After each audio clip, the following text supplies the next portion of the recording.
Terima kasih kepada yang telah bertanya. Yang pertama, kedudukan doa kunut. Doa kunut, saudara, dalam konteks kunut ini ada dua hal. Yang pertama tentang hukum kunut itu sendiri, dan kedua tentang doanya. Kunut secara bahasa memiliki pengertian tunduk, ya, dari kata konitan, kunut. Dalam pengertian tunduk, maka setiap muslim wajib kunut. Artinya wajib menundukkan diri kepada Allah Subhanahu wa Ta'ala. Dan refleksi dari kunut ini adalah sholat. Makanya sholat wajib dikerjakan secara kunut. Jadi bukan dengan doa kunut, secara kunut. Artinya sholat wajib dikerjakan dengan secara ketundukan kita. Dari kunut inilah ada istilah lain khusyuk. Refleksi dari kunut adalah khusyuk. Khusyuk itu adalah penuh perasaan khawatir Allah tidak menerima. Nah, ini secara makna, saudara. Nah, lalu bagaimana kedudukan kunut, doa kunut?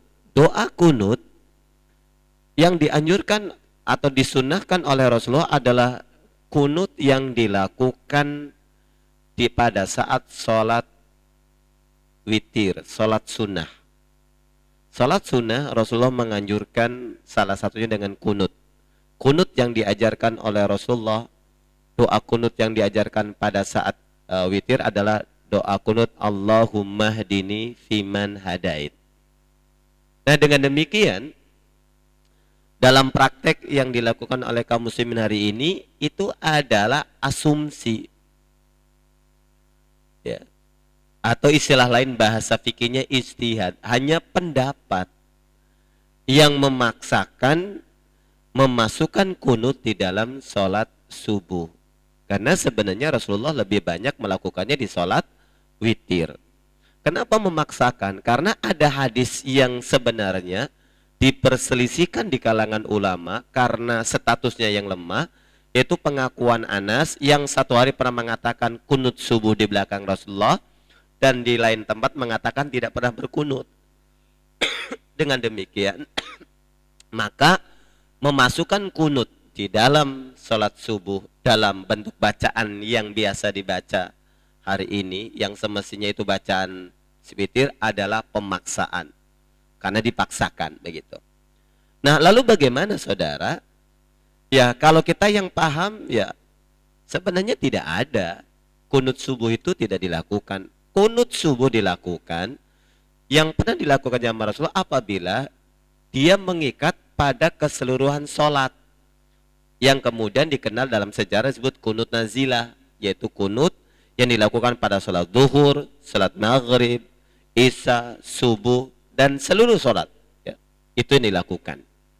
Itulah sebabnya masih ada, ya, pendapat yang secara keras mengatakan mengkhususkan kunut hanya pada subuh dikategorikan amalan bid'ah, karena dia memaksakan mengkhususkan, bahkan meyakini kalau subuh tidak sah kalau nggak pakai kunut, itu juga termasuk kategori yang tadi, karena menganggap kunut sebagai rukun. Itu kesalahan besar. Tetapi kalau dia cuman tidak sampai ke taraf seperti itu, dan kemudian dia kadang melakukan kadang enggak, ya ini tidak masuk kategori yang tadi.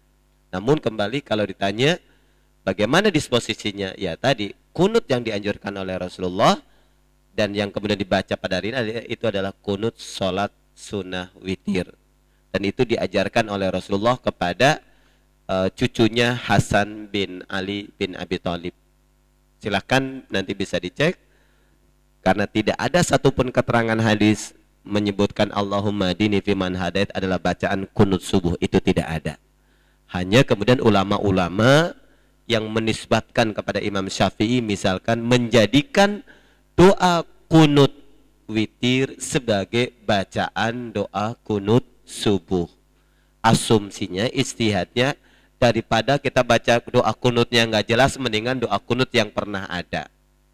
Itu pun kembali itu asumsi, ya, atau ijtihad yang tidak mengikat ke seluruh orang. Nah, itu saudaraku, ya. Jadi tidak perlu kunut pada waktu subuh, tapi rajinlah kalaupun kunut yaitu pada